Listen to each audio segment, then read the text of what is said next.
Hello everybody out there on YouTube. It is I, the Marx Engineer, back once again. And today, I've got some of the bigger Marx engines of my collections out. That being the 1666 and the 666. So right here, we've got my two 666s. And of course, they are some of the biggest Marx engines that I've got. And both of them are 242 wheel arrangements. Except one of them doesn't have a working smoke unit, and the other one can only run in one direction. So we'll start out with this one. This is the lesser conditioned one. And of course, the way I found this one, very interesting, there was basically this lot in the train show that I was at. This entire table just filled with just engines. Most of them were 242s, that sort of stuff. Basically the El Cheapo engines. And there were a bunch of Marx 400s. There was an 898 without a front. There were a couple of Lionel, I think, 1120s, 1130s in there, and a few Baby Hudsons. But I was looking around, and of course I noticed something. There was this pair of wheels just sticking out of what looked like the wall, because there was, those stuff that you see in those on whiteboards on the very bottom, that metal lip right there that holds markers or whatever. It was basically hiding under there sideways. And I looked at the engine and I noticed it was a Marx double reduction motor. So I grabbed it and I pulled it out slowly, not making sure not to damage it. And of course, lo and behold, it's a Marx 666. And I just bought it on the spot right then and there.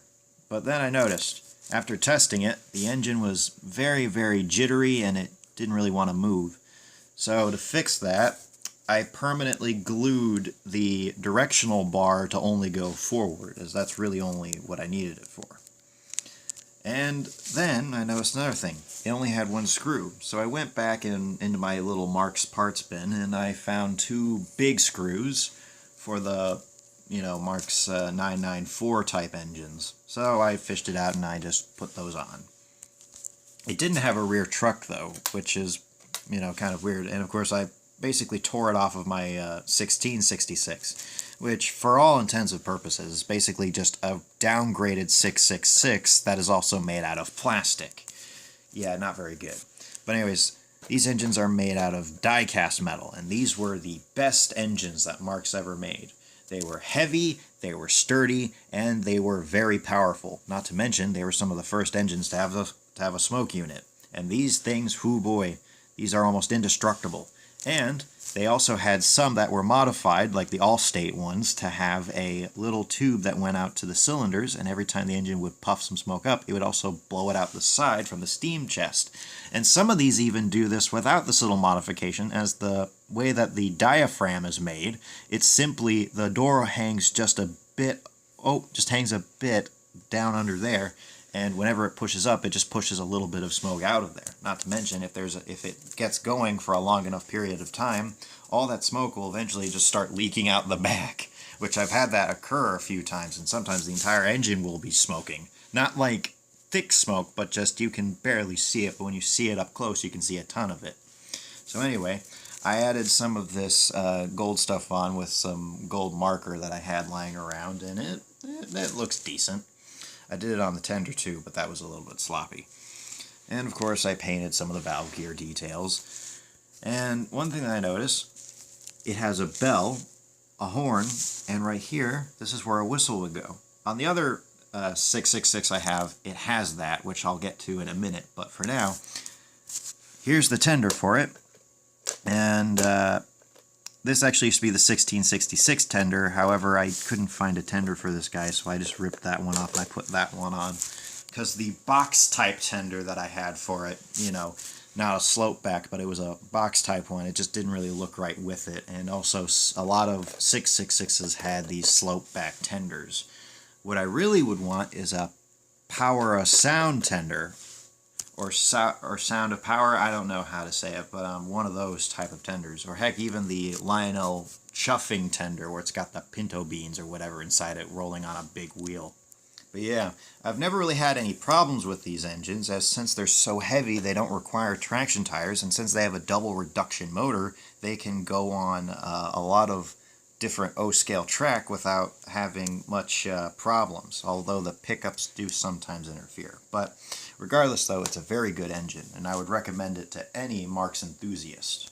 And another thing, it's got a very, very massive plow on the front of it, and that's something that I really like. It looks like it's kind of got like this mean look to it. Like it's like, yeah, it's gonna run into you and it's gonna blow you to smithereens. And also, this entire front section is one big piece. You can unscrew it using the little screw holes, and you can just pop it right off. And I have been tempted to actually replace it with a 1666's front, because I think that just would look a little bit better being more flush rather than having an extended smoke box front. I don't know why, but it just would look a little bit better to me. Also, as far as I know, the 666s were inspired by the New Jersey, I believe it's called the New Jersey Central, but correct me if I'm wrong, but they're Blue Comet locomotives. If you look at the locomotives they used, these look like very fine caricatures of them. They've got the auxiliary water heaters, they've got the bell placement down, heck, even the giant cow catcher, or snow plow in this case, since they're basically solid. And a lot of these trains, a lot of these 1666s and 666s were all sold with passenger cars as opposed to freight cars. Alright, so on to the other one. Now this is the one that I told you about, has the whistle. It's right there.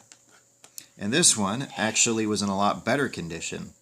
Except when I got it, the side rods were drooping. And that was because underneath the actual mechanism, because the way that the bellows work is there's this little push plate that goes up and down, where there's the heating element and the wick up on top of this. It almost looks like a giant smokestack on the inside.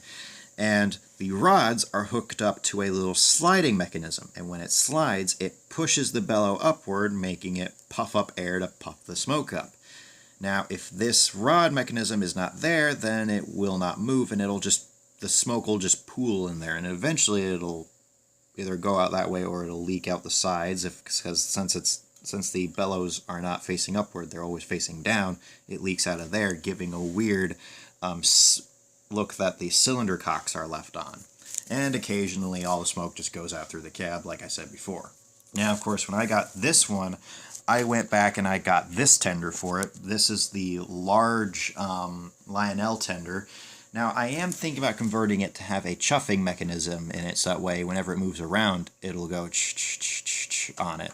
Now, this Marx engine, it can go in both directions, but the directional pin inside it, which is magnetized to go in different directions, is a bit sticky, which is why it doesn't really want to move. And this is probably the only Marx engine I have not completely repainted over, as it's in such good condition. I didn't really want to touch up the enamel or the paint on scratches. I just thought it looked good as is. The other one, not so much. And also, I painted the 666s on their number boards on the sides of their cabs. And these tenders, I really wanted to get a whistle tender for this, but I just could not find one for a good price. And by the time I found one that was for a good price, someone else had already gone up and snatched it, so angry. And also, as the way that I fixed the rods, that way they're staying up, I basically shoved a tiny piece of metal in there, put a little bit of 2-minute epoxy in there, and then just sanded it down slightly, and boom, both side rods now stay in place. Albeit, since it no longer has a chuffing thing, I'm really thinking about getting another set of wheels that have the correct side rods on them and replacing the slider mechanism, so that way this one will be able to chuff smoke up.